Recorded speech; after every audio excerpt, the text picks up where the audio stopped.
My people, hear my instruction. Listen to what I say. I will declare wise things. I will speak mysteries from the past, things we have heard and known, and that our fathers have passed down to us. We must not hide them from their children, but must tell a future generation that the praises of the Lord, his might, and the wonderful works he has performed. He established a testimony in Jacob and set up a law in Israel, which he commanded our fathers to teach to their children, so that a future generation, children yet to be born, might know. They were to rise and tell their children so that they might put their confidence in God and not forget God's works, but keep his commands. Then they would not be like their fathers, a stubborn and rebellious generation, a generation whose heart was not loyal and whose spirit was not faithful to God.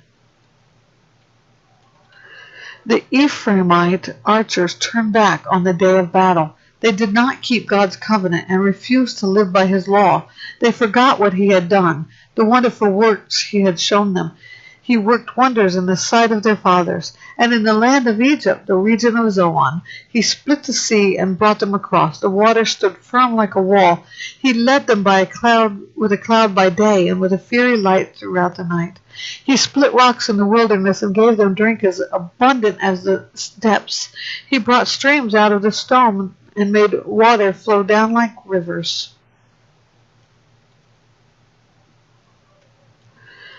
But they continued to sin against him, rebelling in the desert against the Most High. They deliberately tested God, demanding the food they craved. They spoke against God, saying, "Is God able to provide food in the wilderness? Look, he struck the rock and water gushed out. Torrents overflowed. But can he also provide bread or furnish meat for his people?" Therefore the Lord heard and became furious. Then fire broke out against Jacob, and anger flared against Israel, because they did not believe God or rely on his salvation. He gave a command to the clouds above and opened the doors of heaven. He rained manna for them to eat. He gave them grain from heaven. People ate the bread of angels. He sent them an abundant supply of food. He made the east wind blow in the skies and drove the south wind by his might.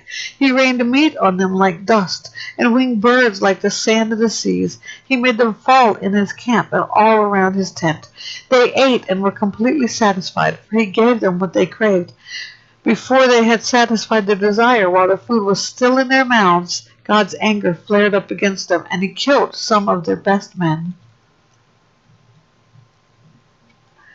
He struck down Israel's choice young men. Despite all this, they kept sinning and did not believe his wonderful works. He made their days end in futility, their years in sudden disaster. When he killed some of them, the rest began to seek him. They repented and searched for God. They remembered that God was their rock, the Most High God, their Redeemer. But they deceived him with their mouths. They lied to him with their tongues. Their hearts were insincere toward him, and they were unfaithful to his covenant. Yet he was compassionate. He atoned for their guilt and did not destroy them. He often turned his anger aside and did not unleash all his wrath. He remembered that they were only flesh, a wind that passes and does not return. How often they rebelled against him in the wilderness and grieved him in the desert. They constantly tested God and provoked the Holy One of Israel. They did not remember his power shown on the day he redeemed them from the foe, when he performed his miraculous signs in Egypt and his wonders in the region of Zoan.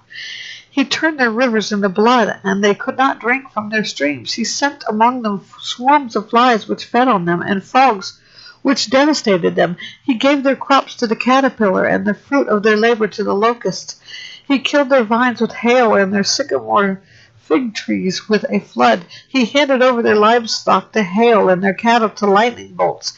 He sent his burning anger against them, fury, indignation, and calamity, a band of deadly messengers.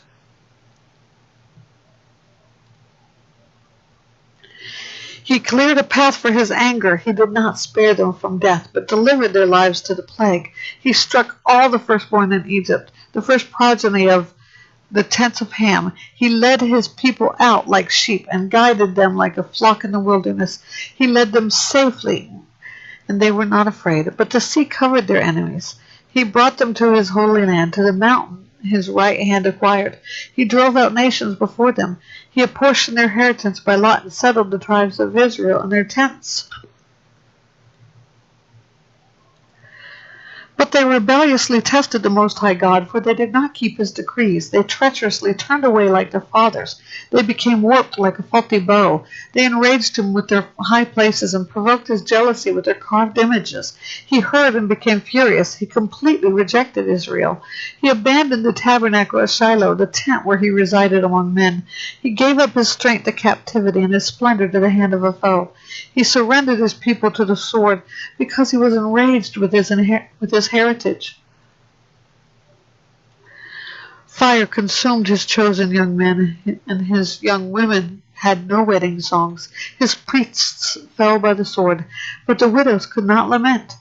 Then the Lord awoke as if from sleep, like a warrior from the effects of wine. He beat back his foes. He gave them lasting shame. He rejected the tent of Joseph and did not choose the tribe of Ephraim. He chose instead the tribe of Judah, Mount Zion, which he loved. He built a sanctuary like the heights, like the earth that he established forever. He chose David his servant and took him from the sheepfold. He brought him from tending ewes to be shepherd over his people, Jacob over Israel, his inheritance. He shepherded them with a pure heart and guided them with skillful hands.